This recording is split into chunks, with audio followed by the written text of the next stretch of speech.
call. I think we'll go ahead and get started. Hello, everybody. I'm Kathy Hall. I'm the Executive Director of the Nebraska Statewide Independent Living Council.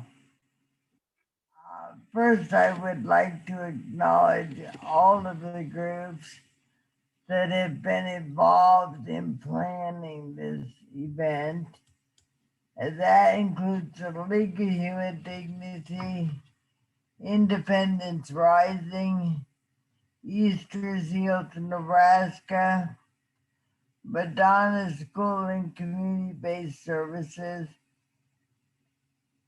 APSI, Nebraska VR, ADAPT Nebraska, Integrative Transitions, Nebraska Family Support Network, the Nebraska Statewide Independent Living Council, Disability Rights Nebraska, the University Center for Excellence in Developmental Disabilities at Monroe Meyer Institute, the Nebraska Council on Developmental Disabilities, People First of Nebraska, the Arc of Nebraska, Harper Self-Directed Services, and the Brain Injury Alliance of Nebraska. Now I just have a few housekeeping rules I need to go over. We have a list of keystrokes for Zoom available in the Dropbox. And I believe Melanie's here, so if you could put that link into the chat, I would appreciate it. It's there. Okay. We are asking you, because we are using sign language interpreters, we are asking people to keep their videos off unless they're using the interpreter, because then they need to have them on. All these sessions will be closed caption. To turn that on, you just need to click on the little arrow beside the CC button, and the toolbar will, okay, the CC button on the toolbar, and then you enable subtitles, and then the captioning will appear. If you have any questions for the presenters, please list them in the chat feature. I've got a number of people monitoring the chat feature for questions today.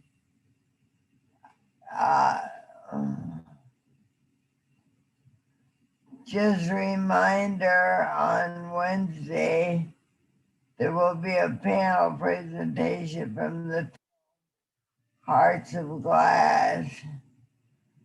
And I'll have Melanie put the link for that into the chat also. And the final thing is that all sessions will be recorded. If you don't want to be identified, you can rename yourself. This can be done by hovering over your little square until the three dots appear in the corner. Click on the dot and select rename from the drop-down menu and enter a new name like anonymous. And at this point, I am going to turn it over to Brad Murins, who will be your moderator today. Brad? Thank you, Kathy. Can you hear me? Okay. Thank you, Kathy. My name is Brad Murins, and I am the Public Policy Director at Disability Rights Nebraska. Disability Rights Nebraska is the designated protection and advocacy organization for persons with disabilities in Nebraska. And I will be your MC for this afternoon. So to further support the goals of Disability Employment Awareness Month, we wanted to focus our discussion today on some organizations that can help people with disabilities land that job and support them while making the transition to employment. We have a full slate today with some great success stories. So let me introduce our presenters and get myself out of the way. We have Julie Shively, the Self-Employment Program Specialist with Nebraska Vocational Rehabilitation. Sierra Baum, she's an entrepreneur and owner of Lone Wolf Farrier Services. Irene Britt, Executive Director, Independence Rising. And Shauna Dahlgren, Work Incentive and Community Outreach Specialist, Easter Seals, Nebraska. So at this point, I will turn it over to Julie Shively for her presentation. When I call up your slides, Julie, let me know and I will advance them for you. Okay, thanks, Brad.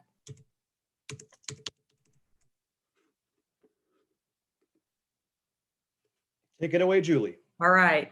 Well, good afternoon, everybody. As Brad said, I'm Julie Shively. I'm the program specialist for Nebraska VR Self-Employment Program. And I really want to thank you for the opportunity to present at today's Disability Employment Awareness event. So I'm going to start with Nebraska VR's mission. We help people with disabilities prepare for, obtain, and maintain employment while helping businesses recruit, train, and retain employees with disabilities. This includes self-employment. So next slide, please. Oh, there you go. Self-employment defined. To generate excess cash flow from profitable operations by providing a specific good or a product or a billable service through at least 51% ownership of the business, and to earn income directly from one's own trade or profession, and to attain financial independence by maximizing earning capacity based on individual disability. So in other words, the intent is for this business to produce income at a level required for a client to be self-sufficient or move towards greater self-sufficiency to the maximum their disability allows. All right, so we're on the correct slide, Brad, thanks. So next is the self-employment discussion. So once an individual is eligible for Nebraska VR, there is a self-employment orientation and an in-depth exploration. And so in this exploration, that identifies, the VR specialists talk about the advantages and disadvantages of self-employment. They talk about traits that are indicators of success, for self-employment, like, for example, some green flags might be persistence. It might be a stable financial history. It might be, demonstrated personal initiative over and over again. Red flags might include just some questions around financial stability. There might be some questions, can physical health, mental health tolerate kind of the stresses that go along with being self-employed? And to dig down a bit more about some discussion points, is the client able to access capital to start, grow, and sustain their business? Does the idea accommodate any limitations presented by the consumer's disability? How will the business affect the client's benefits? And is an appropriate and legal venture? The other thing is what's going on in the industry. Is it growing? Is it dying? One helpful resource is actually Department of Labor, dol.nebraska.gov. That gives a lot of really good labor market information. Are there enough customers willing to purchase the product or service for a profit to be made? And, is the consumer prepared to accept the strain that comes with running a business? Next slide, please. So here are some examples of some businesses that our clients have done and are currently operating. And let me tell you, when all of the pieces come into play and all come together, it is a beautiful thing to see. Next slide, please. So here are some businesses that Nebraska VR would be unable to support at this time. You can read through those, and if you have any questions, let me know. So next slide, please. So the initial steps for self-employment. If after that in-depth discussion, the client is still up to pursue this, the client completes a self-employment questionnaire. Once that's completed, the client and the VR employment specialist sit down and they discuss the questionnaire in depth. And they also go over the personal finance sheets, which is another word for a budget. They obtain the credit score and the credit report. And if a client would be choosing supported self-employment, VR can authorize a milestone payment to our developmental disability partners, who's ever assisting, to assist that client with that paperwork. VR also does an evaluation to assess bookkeeping and business skills. And if the client is a Social Security recipient, releases are completed and the client is referred for a general benefits orientation. And that is super important, and I'm sure Shauna will be talking about that later. So a client understands the full impact of self-employment income and their hours on their benefits. That's kind of a unique thing to self-employment, is Social Security not only looks at income, but they also look at the hours too that are being put in. Next slide, please, Brad. Okay, so after that paperwork that I mentioned is completed, that is sent to me. I review all of those things again, which is a self-employment questionnaire, the budget sheets, the credit score, the credit report, the vocational evaluation report, and should a client be requesting assistance with a business expansion, for example, Nebraska VR would also need the most recent 3 years of the business tax returns as part of that packet of information. So once we have all of that, the next step is I would meet with our self-employment team, including our VR specialist and any provider partners we're working with, and we would all review the materials to determine if a feasibility assessment would be the next step in the process. Next slide, please. Okay, so with the feasibility assessment, Nebraska VR has an independent consultant that we've hired to do this report. And so what the consultant looks at is the business idea or concept feasible based on an appraisal of similar ventures and their result? And is there sufficient demand for the product or service in the general market outside of friends or family? And does the client possess the technical, interpersonal, and managerial skills to run the business? The report, usually finished, is about 15 to 25 pages in length on average. The business consultant then sends the completed report to both myself and the VR employment specialist the client is working with. Next slide, please. So the feasibility, the results. We receive the report. I coordinate a meeting with our client, with the business consultant that wrote the report, the VR staff, and any of our provider partners. And so the report is going to give a recommendation of either to move forward with business planning, or it's going to give a recommendation not to move forward with business planning. And no matter what the result, included in that report are the reasons why they recommend moving forward or why they don't recommend moving forward. Alternatives, if it's not feasible, which, honestly, that's disappointing to hear. Let's be straight. That's only really happened a couple of times.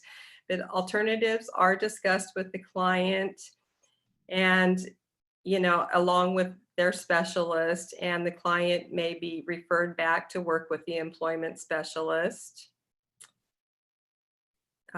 Next slide, please. So with moving forward with business plan development, the client and Nebraska VR, we work with community partners such as the Nebraska Business Development Center statewide, REAP, which is the Rural Enterprise Assistance Program, SCORE, and I should have also included the SBA. They're a great partner in writing their business plan. 3 years of financial projections are also developed and startup needs are determined. I wrote here that estimates are obtained and, and a discussion of the client contributions to business are also detailed on a spreadsheet we have. For example, that might be existing equipment or inventory that they have. When the business plan is being developed, the VR specialist refers to assistive technology if accommodations will be needed. After the business plan is completed, including a specified target net monthly income for the business, there is a meeting held with the client, the VR staff, and our provider partners. We look over the business plan, the target net monthly income goal, the financial projections, everything. And if VR and the client agree, the VR employment specialist develops the IPE, which is the plan, which details what the startup needs are going to be, what the assistive technology needs will be, and those are all listed on the IPE, and VR responsibilities are also specified on the IPE. The client responsibilities, in addition, are outlined on the plan, including the submission of receipts and providing the monthly financial statement of the business income to me, which I share with the VR specialist, the guardian, any provider partners that we're teaming up with. Next slide, please. The employment specialist then authorizes appropriate startup costs, skill training or disability related costs as described in the business plan and the assistive technology report if appropriate, as well as benefits planning if that's needed. Next slide. And I, as the self-employment program specialist, continue to work with the client, and if they need referrals for other resources, I help them locate those things. During the implementation phase, that's when the client is acquiring their startup needs and launching their business. I do weekly check-in with them to address any problems and ensure that the new business is progressing as planned. I help them problem solve any barriers that they encounter, and I help them check in to see how their training and supports are being implemented. And then I continue to provide ongoing monthly business monitoring in the form of phone calls or Zoom meetings to ensure that progress is going as planned. And I also share that information with the VR specialist and any of our partner providers. Next slide, please. Again, touched on this a bit, but the client responsibilities again are outlined on the IPE about the submission of all receipts from startup needs, and to provide the monthly business income and financial statement to VR, to myself, as long as their case is open with Nebraska VR. Next slide, please. For a successful closure of the case, we look at when the target net monthly income goal from a business plan has been reached, a successful outcome may be considered.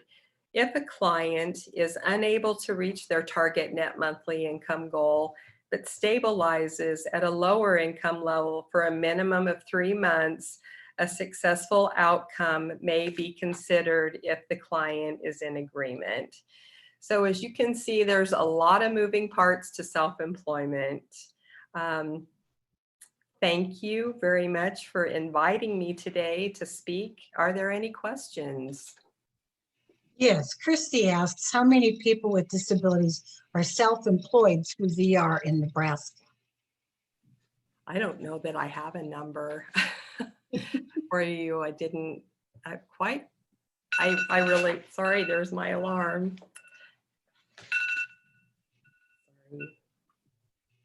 I don't have the exact number on that. What about a guesstimate? You don't have to have an exact. Are there many? How's that? Well, a fair amount, I would say. Yeah, Thank you. you're welcome. That was the only question in the chat. Okay. Well, then I will now pass this along to my co-panel members, Brad and Sierra. Melanie has put in the Dropbox link so people can look and see what your PowerPoint is about and get more information. Okay, and my contact information, sorry, Brad, I kind of went past that. The following slide had my email contact information if anybody wants to reach out. Thank you very much. Julie, would you put that in the chat box, please?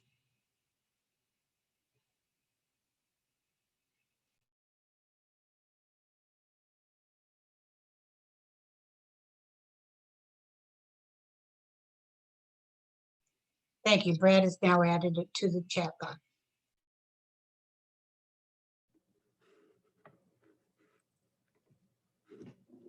Wonderful. Thank you, Julie. We appreciate that information. And now we wanted to hear from Sierra Baum. Hello, can you see and hear me? Yes, Sierra. So why don't you tell us a little bit about yourself and a little bit about your journey to where you are now? And then I know we have some questions. So go ahead and give us a little background about what you're doing and what your journey was. And then I've got questions for you after that. Okay. My name's Sierra Baim, and I started my journey with the VR. It was 2016, and I am what is called a farrier, which for non-horse people, that means a horseshoer or a person that takes care of horses' feet. So it's a very agricultural job. I'm outside for the whole day, and that is what I do full time. And I am self-employed. I'm my own boss.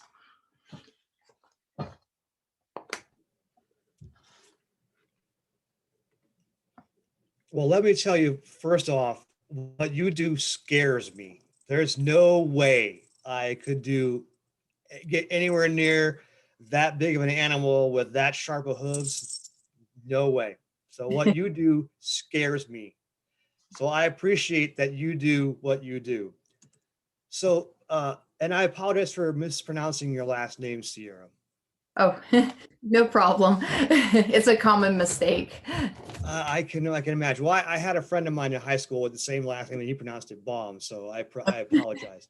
So, what training and additional supports did you acquire as part of the self-employment services process? Well, I trimmed horses' feet since I was a young teenager. And as I got older, I did that part-time, very part-time, just to get a little extra money.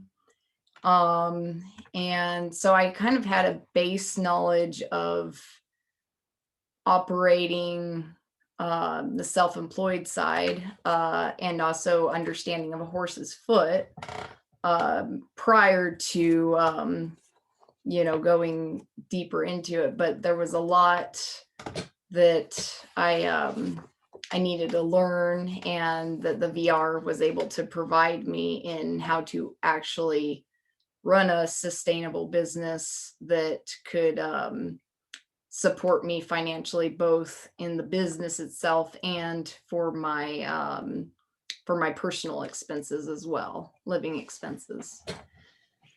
And I noticed that part of the process that Julie talked about earlier, there was like a feasibility study and the development of a business plan, and really taking that sort of like quantitative look and analysis, like before really starting to ramp up and get into the business, actually implementing the business part of it. How important was that feasibility study and that business plan development? How important was that to your business? It was very important. It was, uh, it kind of put things to where it was more tangible for me. It put everything in perspective of the costs to run my business. It allowed me to see where I needed to either cap certain expenses or figure out a way to make more income to take care of the expenses needed for my business, which was very crucial in any business, to be able to get a full understanding of what it takes for cost. Because with any business, you do have to spend some money to make money, but you can't have yourself go on a downhill slide. You have to make sure that you are making some sort of profit. It sounds like they put in they helped you institute and put into place some controls to kind of help make sure that you didn't just kind of like, oh, we made our first dollar, now it's all spent. Yes, exactly. Right? That you could kind of budget and plan for a long term, as opposed to, we're only going to be in here for 2 months to make money, and we're going to get out because now we're gone. Now we've haven't really had those controls. And I think it sounds to me, and I'm not a business person, but it would sound to me, that would be really important for people like me who need to have that, discipline about financial, fiscal discipline. Don't you think that was important? Oh, big time. Yes, it was hugely important. Because I think that is a huge part of what is a downfall to many people that pursue the self-employed, is you have to have certain caps on things and an understanding and something to look at, which the VR provided with their feasibility plan. And it helps you not go through that road of, like you said, make the money in the 2 months and get out. This is a long-term thing. And yeah, you have to plan a lot, when you're self-employed. And it sounds to me that often and I think for a lot of folks, that discipline, that fiscal discipline, might not be organic. It might not be just self-evident that you need everyone's going to need some help, especially around that fiscal discipline, at least for me anyway. I mean, Oh, budgets yeah. are part of it. And I So do agree. No, go ahead. Sorry, go ahead. I do agree with you. I think some people need more help in that area than others. And I do think that that is kind of a factor in choosing the self-employed route as well. And then one last question I had for you. What were some of the challenges you faced in your first year? And then can you talk a little bit about some of the challenges you're facing due to this pandemic that we're experiencing? Well, my first year, I would say my biggest challenge was actually making time for myself. When I left horseshoeing school, I hit the ground running, which is a great attitude to have when you're self-employed, but you also need to allow yourself a little bit of downtime, have a day or two every week to be able to just give your mind a break. I believe there was one period of time that first year I went 2 months straight working every single day. And, it just is a lot for your body and mind to take. And I quickly realized that I needed to work in time for downtime so that my mind and body could recharge and be able to do the job that is required of me. Which definitely was not what I anticipated going in. That would be the biggest struggle. But it is very important for anybody that's self-employed to do that, just because if you don't, then burnout is a strong possibility. And that's a very quick way of, killing the business, because if you get burned out, then you just can't continue on. As far as the COVID pandemic, thankfully for my business, I am in open areas. I'm usually outside. If I'm indoors, it's usually in a well-ventilated barn. I have taken some precautions to, if I am in a small enclosed area, I make sure to properly wear a mask, and I make sure that I keep anything that's frequently touched disinfected, and kind of take protocol that way to keep both myself and my clients safe.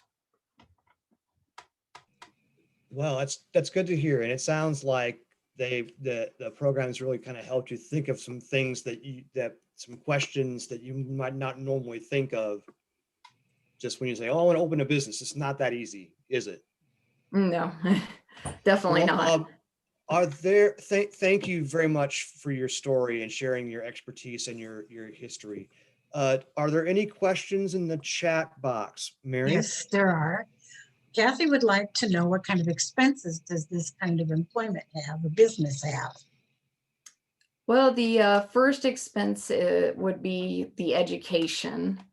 Going into horseshoeing school, which there's a variety of schools throughout the nation.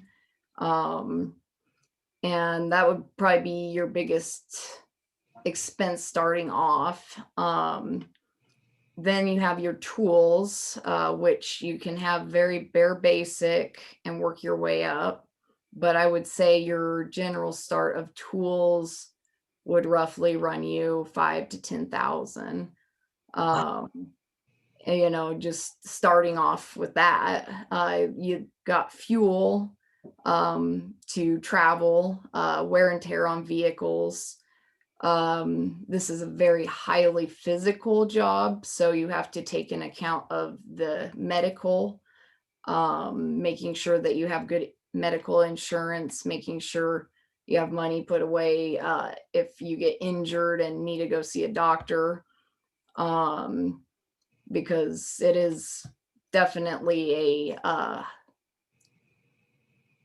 job that you could get hurt or injured easily from, so you do have to take that into consideration as well.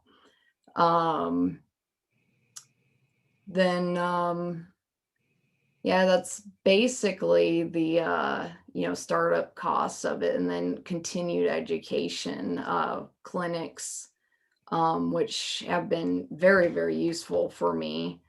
And those, are range from, you could go to a small clinic that's just 100 to a big clinic that's 500 or more.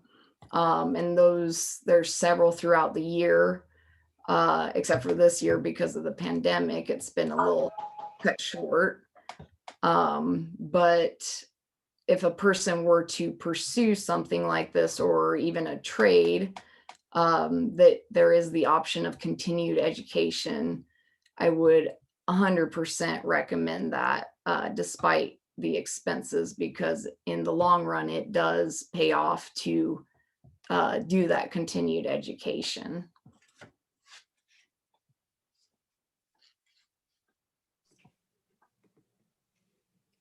Great. Are there any, thank you, Sierra. Are there any other questions, Mary? Well, first off, did you use any kind of assistive technology? We had a question yesterday about rural areas. As far as assistive technology, I did not need to use any real specialized equipment. There was a suggestion, because I do have a hard time hearing or understanding questions or information given to me right off. And the VR had suggested using a recorder at the school to be able to review back through the information given to me, which was very helpful. Up there. And I'll move that if you want me to at some point. Okay. Oh, I'm sorry. That seems to be the only other question. And people are very excited about what you have said and think your occupation is fascinating. It's a very nice occupation for sure. I find it scary and frightening, but It can be scary at times too. But I'm a city boy, so what do I know?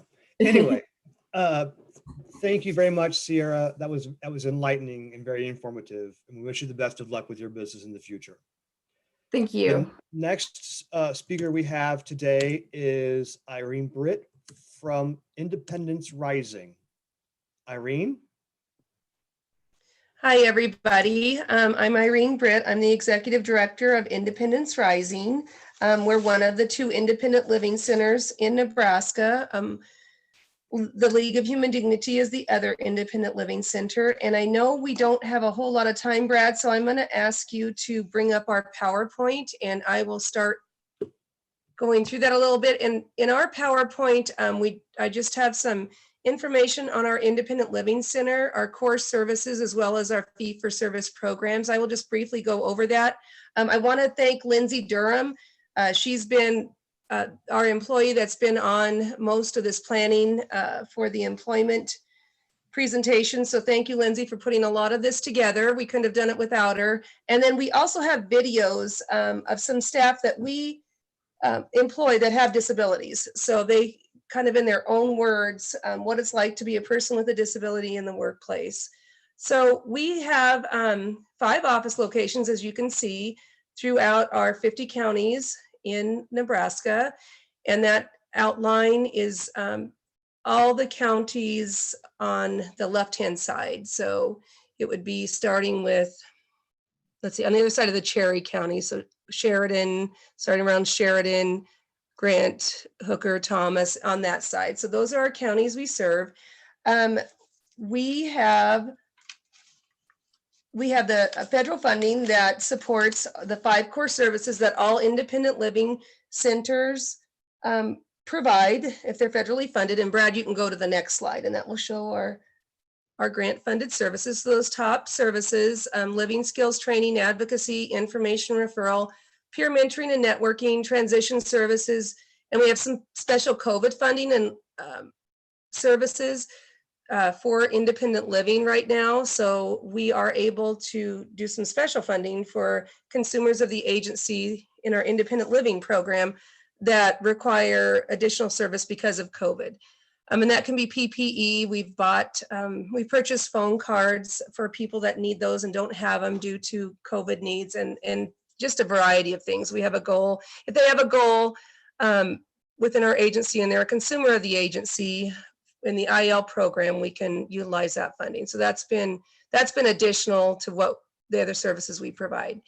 As an independent living center, we have to have at least 51% of our staff in the independent living program be people with disabilities that experience disabilities. And I'd say we're probably closer to 90%. Pretty much everybody that works in our independent living program self-discloses to having a disability. So under the independent living grant funded services, we have our fee-for-service programs, and I won't go into all of those for the sake of time, but if anybody has any questions on any of those, you certainly can ask after this presentation. I don't think my email address was on there, but I could put it in the chat also if you had questions aside from that. And so Brad, I'm hoping the next section is our videos. So the introduce yourself, there we go. Okay, here's the words from our staff, which is the most important part of our presentation.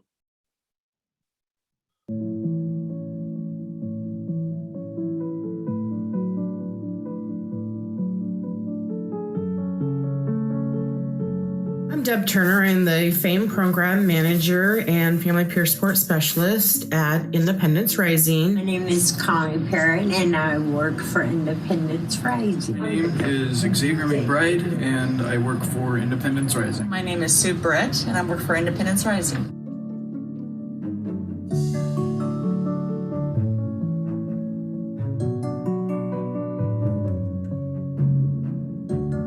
Like an environment where I can work relatively without stress, and a place that I can just be happy.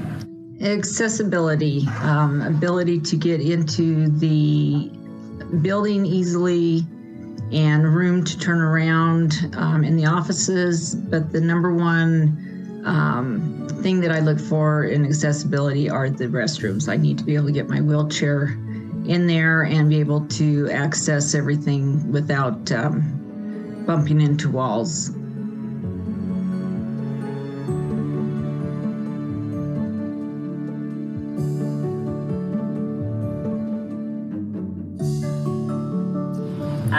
My disability when I am on the job. Making phone calls to people is my daily challenge.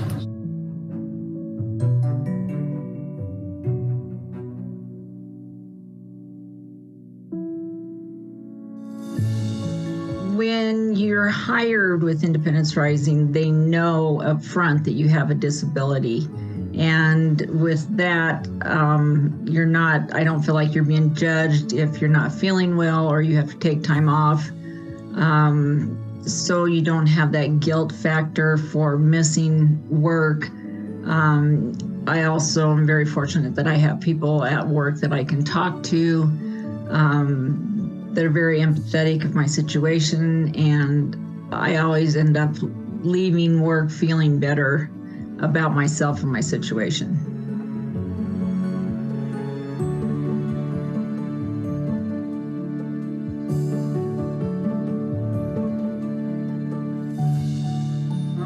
Because I'm definitely a perfectionist, I make sure that everything, when I do something here, I make sure that it is done well and perfectly.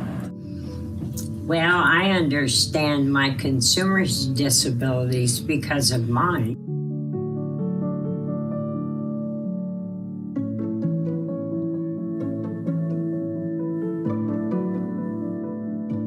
I feel like because of my disability, I can relate to the consumers. I like to think that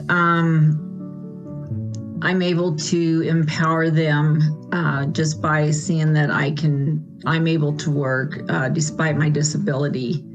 And if I'm able to share my story with them, I hope that they realize that you are not your disability. And if you really want to do something, there's nothing that can stop you.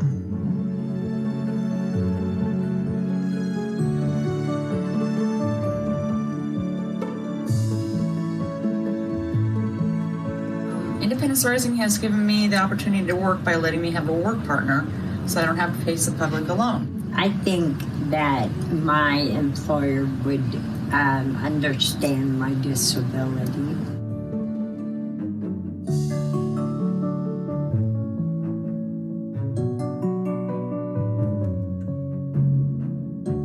I have had challenges when my oldest son was in high school, trying to be able to be there for him when he would have his breakdowns and when he would not be in school. I found myself having to work from home, which was not bad for me. I mean, I was able to be there when he needed to go to his counseling appointments. And if he just needed a break from school because things were too tough and he just couldn't handle the day at school, it allowed me to be home with him and to be able to help him that way.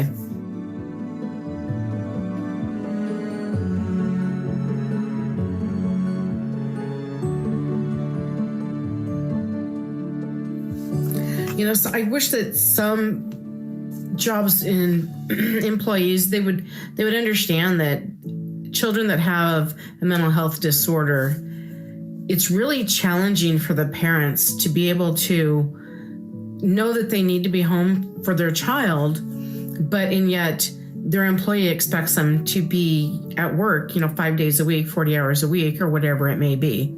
So it's just very challenging to be able to stay home with your kid when you need to. I was blessed enough that I was able to stay home and work from home. A lot of people don't have that option.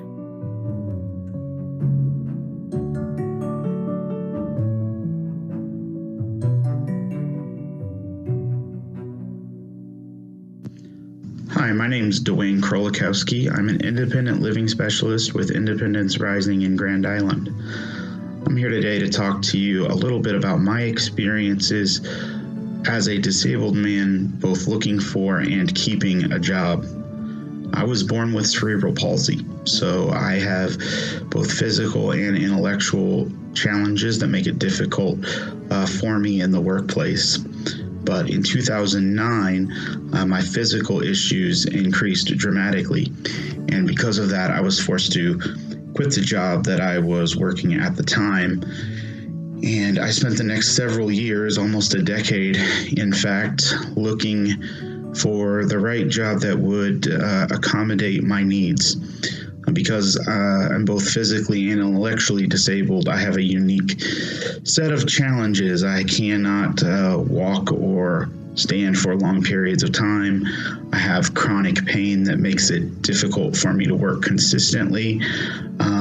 Intellectually, I have difficulty reading and writing, so I just had a lot of unique challenges that made finding a job that would fit all of those very, very difficult. And so I was at the point, after almost 10 years of being unemployed, where I was not sure if I would ever work a steady job again. I was really starting to consider life not being able to work. But then I had a friend who works for Independence Rising as well tell me a little bit about the agency and what our mission is. And because they're dedicated to helping individuals with disabilities, I thought it would be a unique opportunity that might fit my needs. And I was right. Pursuing the job I have now with Independence Rising has been the best decision I have ever made. They have been so incredibly accommodating with my issues. They allow me to set my own schedule. The schedule is very flexible. I can reschedule things if I'm not feeling well on a certain day. I can work less or more certain times a week based on how I kind of can predict how I'm going to feel.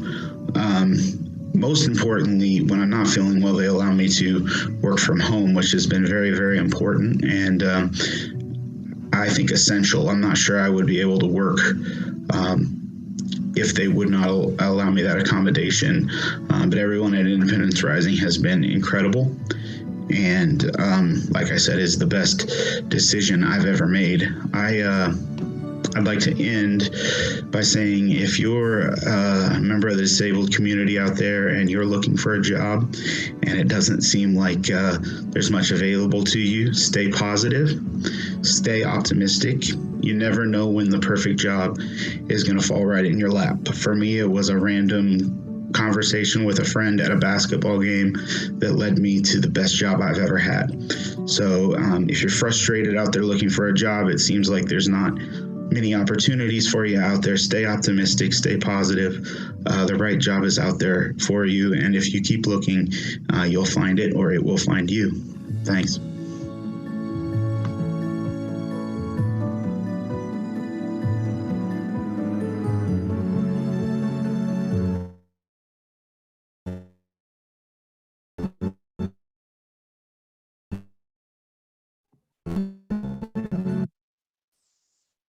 Okay, that's it for us. If anybody has any questions, we're happy to answer any questions. Or the one thing I didn't add before the video was Deb Turner, that works for us, is a parent of a child with a disability. She also identifies as a person with a disability. However, we thought that perspective was unique also, as we have a family organization program, and I myself am the parent of a child with a disability. So that it also has special challenges with being able to work consistently in the workplaces if you have a disabled person in your family that also requires your attention. So, yep, any questions, we're happy to take those.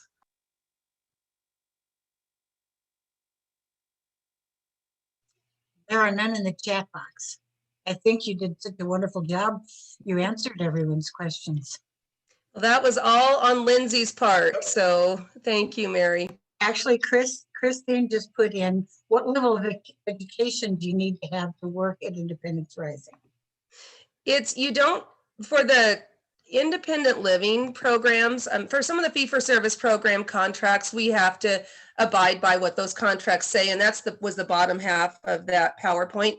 But for the independent living program services, you don't have to have any certain level of education. It's built on life experience. So that's why we hire people with disabilities whenever possible, because as the video said, people with a disability that are in the workplace are going to understand other people, that also have disabling conditions more so than if a person doesn't have a disabling condition. So you really, if you are a person with a disability and life experience, that's going to be, one of the #1 factors in working in our independent living program. Thank you. You've got some really great responses in here saying what a good video that was, etc. Jared wants to know what other program like this covers Eastern Nebraska. I believe the answer to that would be League of Human Dignity. Is that true?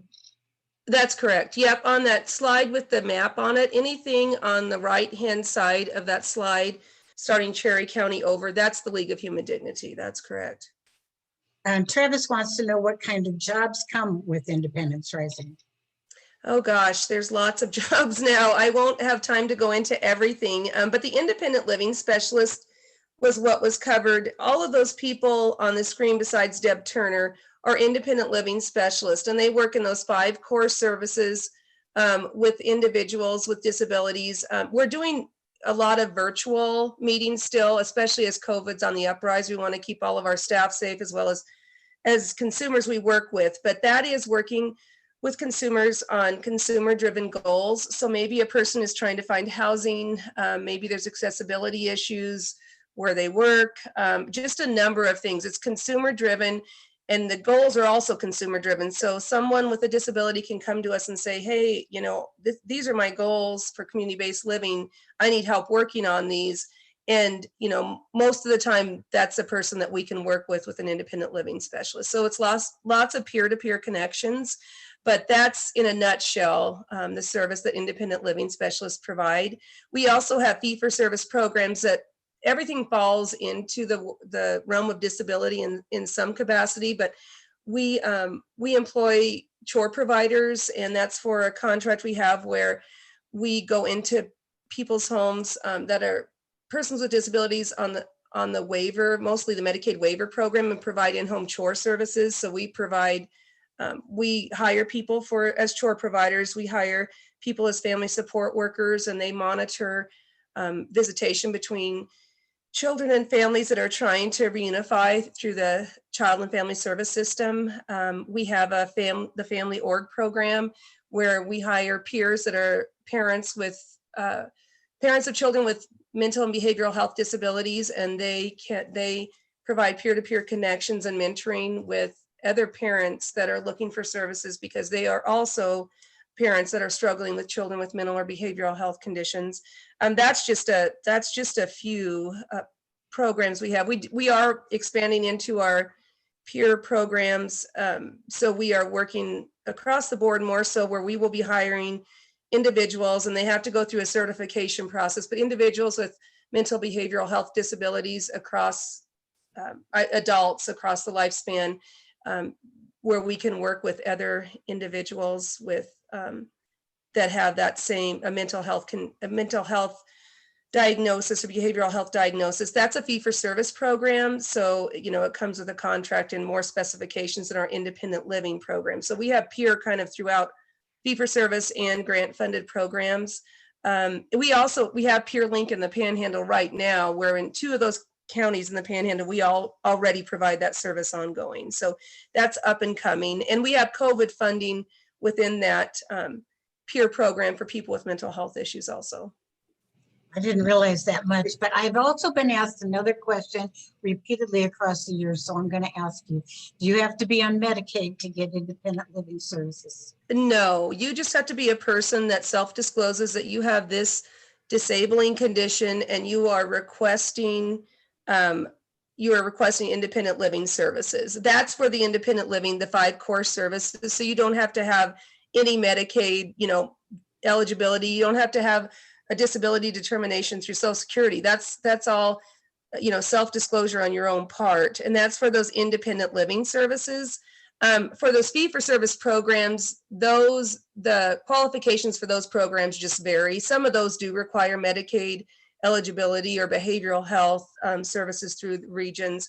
But the independent living services, which we're primarily talking about those today, those do not require any Social Security determination, Medicaid, Medicare, none of those things. It's just a person that has a disabling condition that has goals for living in community-based living. We don't work with people in nursing homes per se, unless they're planning on transitioning from a nursing facility into independent living. And then we also do work with transition age students quite often in the school system that, they don't have to have an IEP, but most of the time they do. And then we can work with them transitioning into adulthood.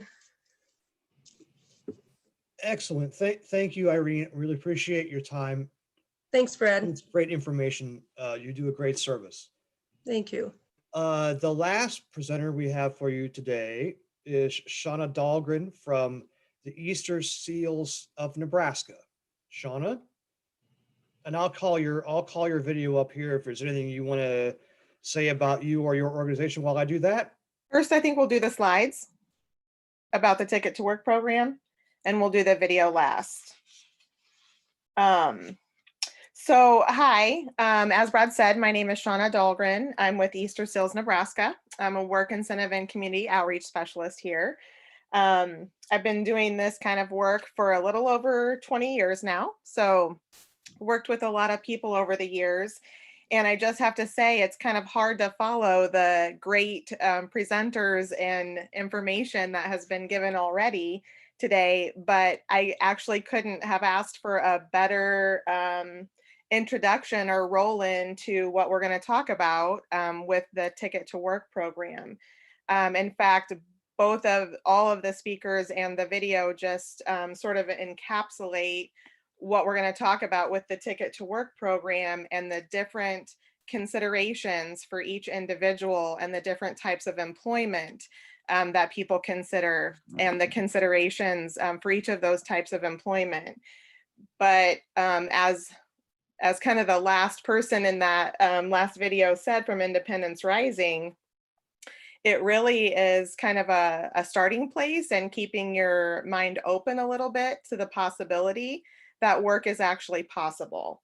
And so that's what we're going to talk about a little bit with the Ticket to Work program. So you can go to the next slide, Brad. With the Ticket to Work program, and first I'm just going to give a little bit of an overview of the Ticket to Work program overall.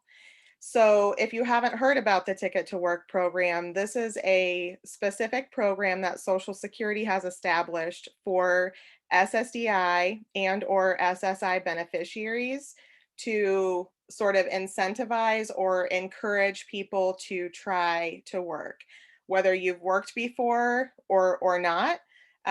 This is sort of the idea that people may be able to work if they have access to the supports and services that they need in order to find and maintain or advance in employment.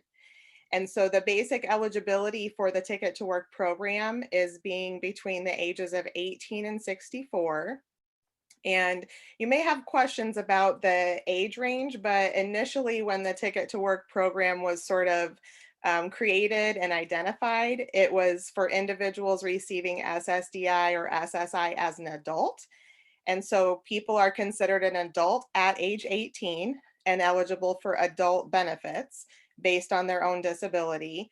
And the reason for 64 at this point is because originally full retirement age was 65. But people can actually participate if they're participating prior to age 65. They can participate until their full retirement age, which is now working its way up to 67. But ultimately, it's anybody who's between the ages of 18 and 64 receiving Social Security disability or SSI as an adult and want to work. They're either working or they have a work goal. Participation in the Ticket to Work program is voluntary. So even if you are already working or if you want to work, you don't have to formally participate in the Ticket to Work program. There are work incentives available to you even if you don't. But again, the idea is that participating in the Ticket to Work program may give you access to supports and services that you may not otherwise have. And then as far as that voluntary participation, it is the beneficiary's choice which employment network or who they want to work with for the Ticket to Work program. And we'll talk a little bit more about that as well. So if you go to the next slide, Brad. The next slide talks a little bit about the services that are potentially available through the Ticket to Work program. And actually they're available through the approved employment networks that you can participate with in the Ticket to Work program. So this is kind of a generalized list, and every employment network can sort of choose how they provide those services or how they provide access to those services. And some of the some of the services that are on this list are not available through every employment network, but they include things like career planning, follow along support, goal setting, resume preparation, maybe some job search assistance. If you need access to any sort of community resources, those kinds of things. And then we'll talk a little bit more about benefits education, healthcare advisement, and something called work incentives or benefits counseling. Okay, go to the next slide, Brad. So when you are thinking about whether or not you want to participate in the Ticket to Work program, as you heard through some of the speakers and the videos, there are a lot of things that people need to think about or kind of think about when they're thinking about employment. They may be related to mental health or physical health conditions or what types of jobs you might be able to do. They might be related to your benefits or financial situation. It might be trying to determine if you would like to pursue self-employment or if you want to go get a job through an employer. But in addition to those kind of considerations, you need to choose who you want to work with as an employment network. And so there are some ways that we would suggest you consider your options for who you might want to work with. I did include on this slide the Ticket to Work website, Social Security's Ticket to Work website, where you can go and you can see all of the different employment networks that cover your area. And you can actually contact and compare the services that are available through those employment networks.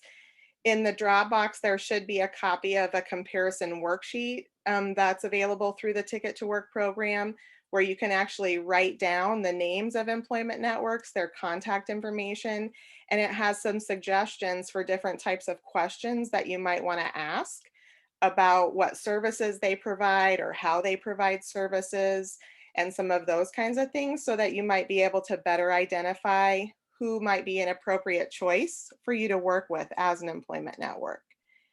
There are local and national employment networks. And what that means is that there are some employment networks that only provide services within certain areas. So there might be employment networks that only serve certain counties in a particular state, or maybe they just serve a particular state, or there might be national employment networks that can really choose to work with anyone wherever they are in the United States. But they might not have, those national employment networks may not have local offices or local connections.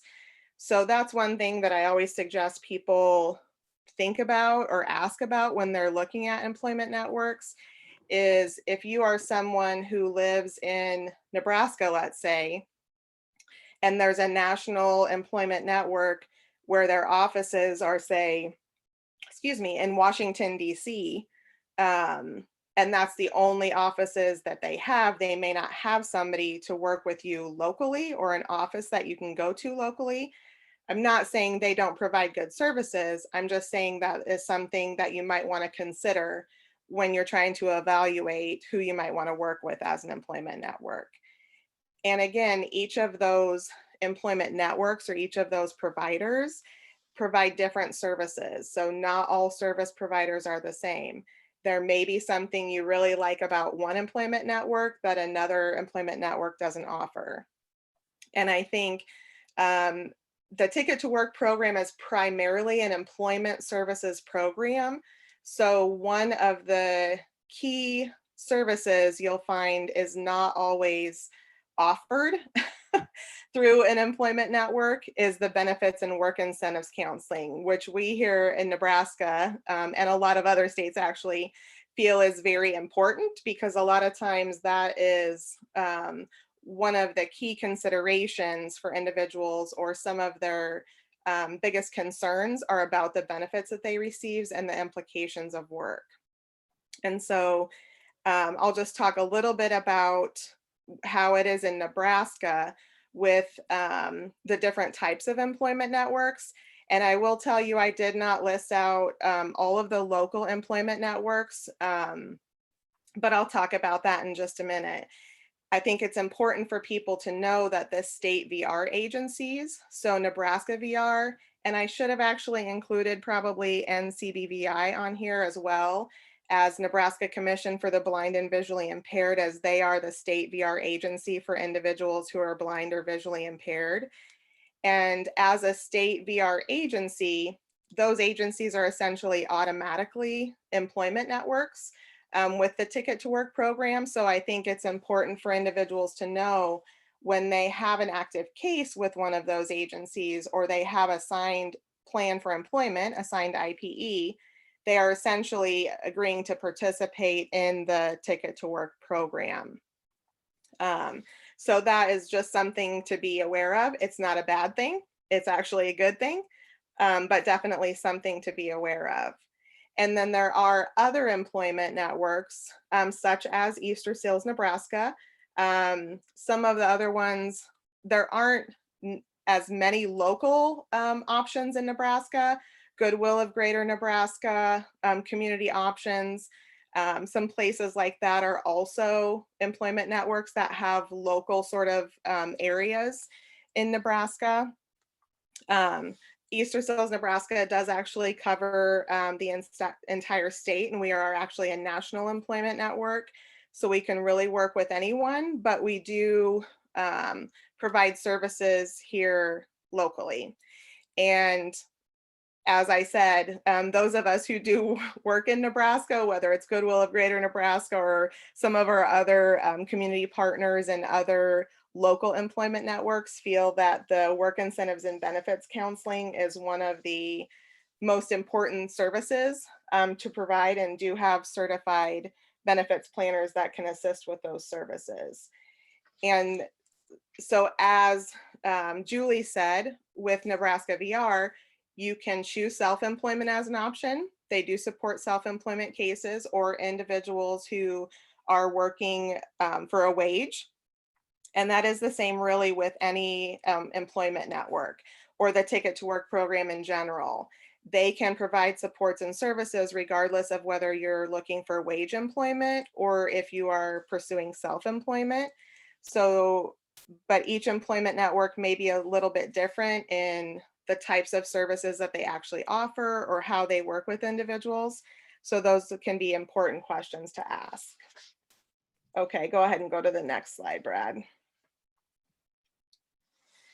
So I did talk a little bit yesterday about benefits counseling or work incentives counseling, and I'm just going to mention that again today in case there are people on the call that weren't here to hear yesterday. And again, this is not the only service that's available, but it is one of the services that can be available through an employment network that we feel is really key to helping individuals make informed choices about work.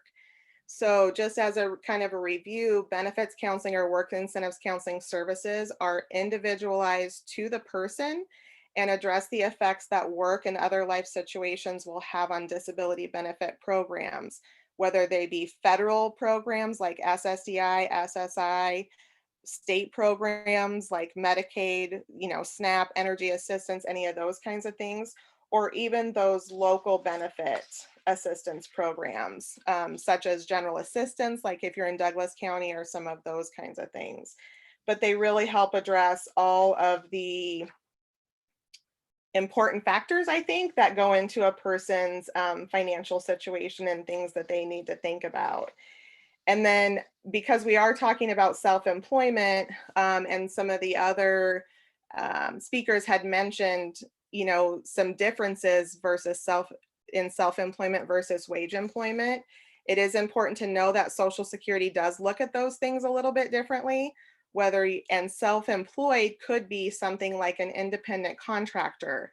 We've had several cases come up recently where they might be looking at doing something like DoorDash, Uber, Lyft. Some of those kinds of things are occupations that have fairly recently kind of become a viable thing, it seems like, for a lot of individuals. And when you're not getting taxes taken out of your wages, that is considered self-employment. So even if you're not necessarily starting your own business, in the sense that you typically think about starting your own business, it is important to be able to identify, what's self-employment versus wage employment, and understand the implications of those net earnings from self-employment on the benefits and services that you receive. Okay, go to the next slide, Brad. I've talked about a little bit about this already, and just the importance of those benefits counseling services. So just really quickly, it's really intended to help people make informed choices about work and avoid negative implications like overpayments, underpayments, incorrect eligibility determinations, and things like that. And then to make sure that we have time for what is actually a recording, not necessarily a great video like the one from Independence Rising, I'll go ahead and go to the next slide and just sort of reiterate the services that are available through Nebraska VR. When somebody does choose to work with Nebraska VR or the Commission for the Blind and Visually Impaired as their sort of employment network, it is possible to work with one of those agencies in sort of a quote short-term capacity, even though short-term may be kind of a long time, and then long-term reassign your ticket or have continued participation in the Ticket to Work program with a different employment network after you've successfully closed your case with VR. So I just wanted to remind everybody that even while you choose to work with Nebraska VR or the Commission for the Blind and Visually Impaired, but specifically Nebraska VR, there are providers that can provide those work incentives counseling services to individuals as they are sort of making those decisions in their employment planning process with VR. And that's where you get into the language of benefits assessment, benefits planning, and benefits management. So just wanted to remind everybody of that and let everybody know that that is something that is ongoing and available as well for people who choose to work with Nebraska VR as their employment network. And then lastly, I did include a slide that includes my contact name and information in case you do have any additional questions. And then a resource slide that has the Ticket to Work website and a couple of Social Security websites on it in case you would like to get more information. But hopefully you'll find the slides and the documents in the Dropbox helpful. And I think we'll go ahead and queue up and again, I'm throwing out the disclaimer that we don't have a professional looking video like the one from Independence Rising, which was fabulous. This is more of just a recording of Rebecca Cruz, who is a former Ticket to Work participant, and I having a conversation, hopefully with her doing most of the talking and sharing. She was not able to be here today to share her story in person like Sierra was. Unfortunately, she was not here, but actually it's kind of fortunate because the reason she couldn't be here is because she just started a brand new full-time job, which at this point is her ideal job. She's had quite the journey over several years. And again, from the stories in the video, you know, the point is, you know, everybody's journey is different. Some are longer than others. So I think with that, Brad, if you want to go ahead and queue up the video, that'd be great.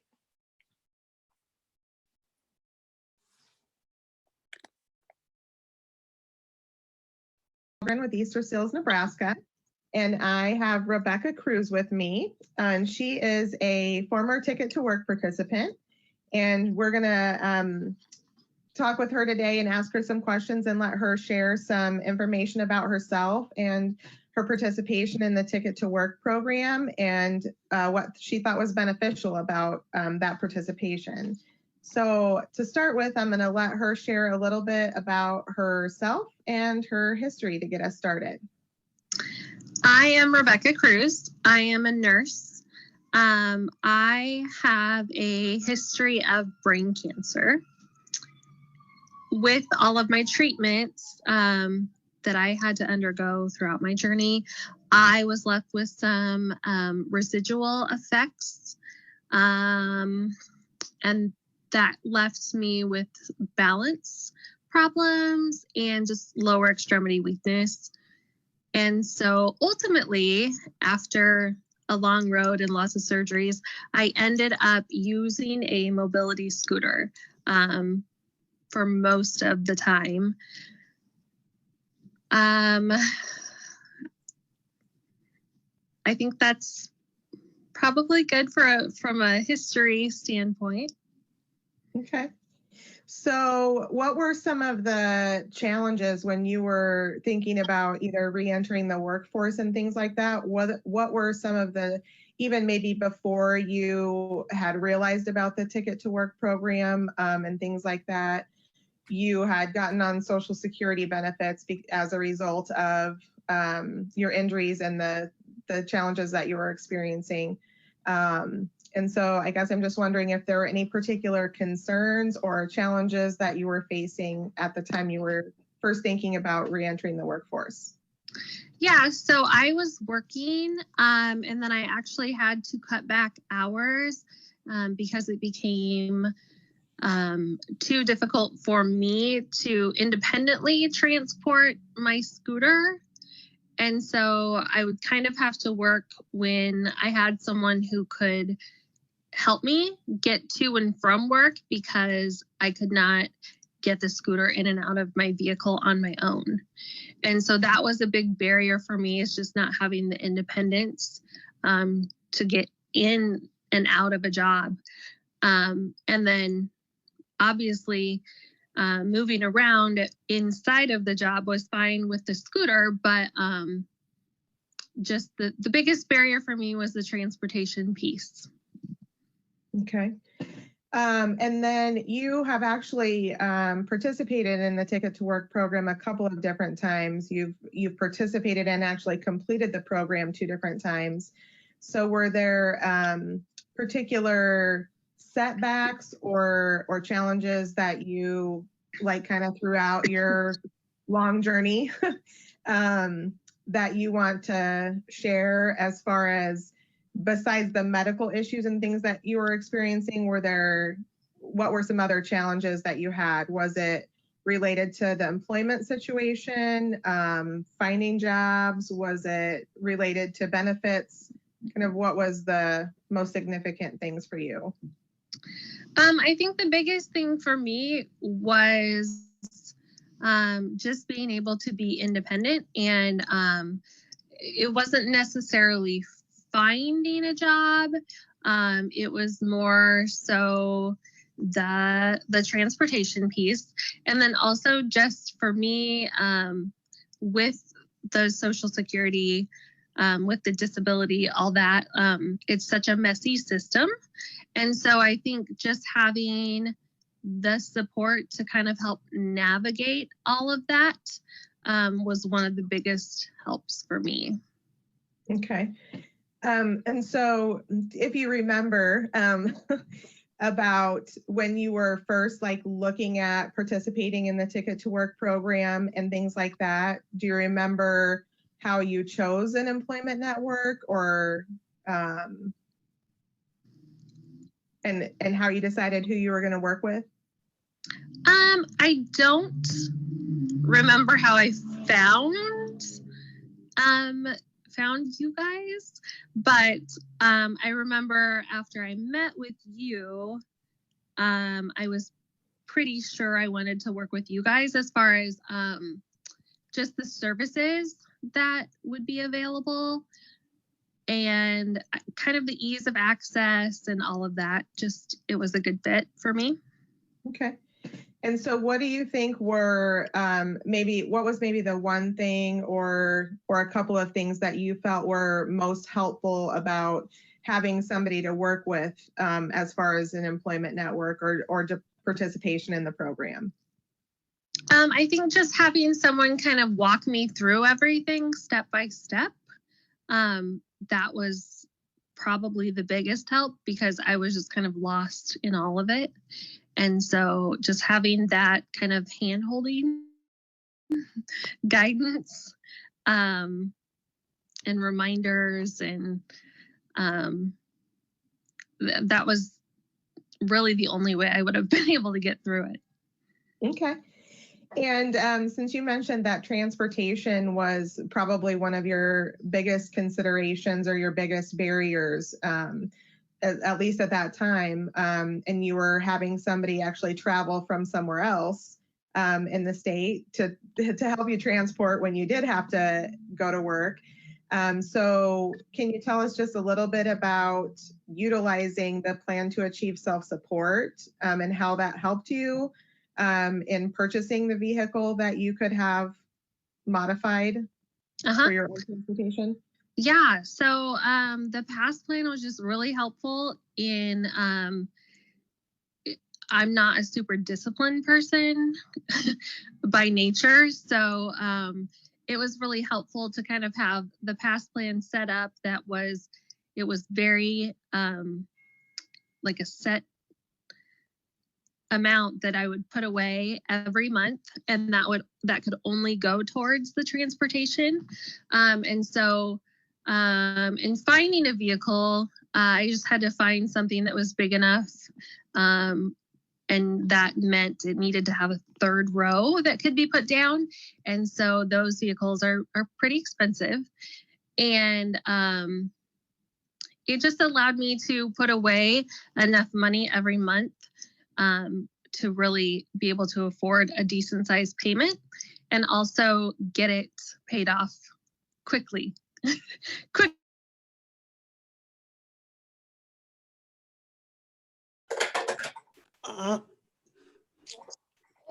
I'm sorry. I want to pause it there so we've got about 5 more minutes until 2:30, just so we can be, we said we were going to end at 2:30. Are there any questions? If you want to watch the rest of the video, I mean, I'm sure we can figure out a way to keep on if you want to watch it, but I just want to make sure that there's enough time kind of left for anybody who has any questions before they have to bust out at 2:30.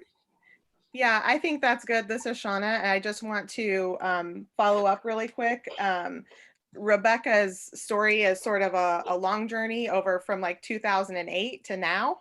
So we're talking about 12 years. So as before, don't be discouraged. There's been times where she had to stop working and change up the hours that she was working and change jobs. So just be encouraged to follow your own journey, I guess, is what I would say as a follow-up to that. The question that was in the chat box was, how do you get involved with Ticket to Work? And I put in the tickettowork.org link and informed that there's no actual physical ticket involved. So they don't have to worry about they lose the ticket. It's an idea Right. deeper. Social Security at one point was actually sending out like a paper certificate they called a ticket. And they have sort of randomly done that throughout the years. But you don't actually have to have a physical ticket, like you said, Mary, to participate in the program. Essentially, if you're between the ages of 18 and 64, you're eligible for Social Security disability and or SSI benefits, and you've been approved as an adult. So if you're under the age of 18, you have to be approved as an adult at 18. And you're eligible for the ticket program. You don't have to have that paper ticket. You can go to the Nebraska tickettowork.org website that Mary put in there, or you can go to that Choose Work site through Social Security's website and look at all of the different employment networks and things that are an option for you. Nebraska VR or the state VR agencies being one of those. And so that's really all that's required to be able to participate. Now, I will say the beneficiary choice is also the employment network's choice. So there are employment networks out there who might say they only work with individuals who receive SSDI benefits. If you receive only SSI, they may not work with you. And so, you just have to, again, like interview each employment network to make sure it's the employment network that fits for you. But just because one employment network says that they would not work with you doesn't mean another one won't. So just keep exploring your options. Thank you very much. Melanie wants to remind us as we wrap up, we hope that you've enjoyed today's presentations. Please join us tomorrow for more awesome information. Be ready for discussion of the film Hearts of Glass, which you can find at the link that she provided in the chat box. That will be a wonderful discussion tomorrow. Okay. And just real quick, I see a question from Mindy asking if you have to go through VR in order to work with an employment network. And the answer is no.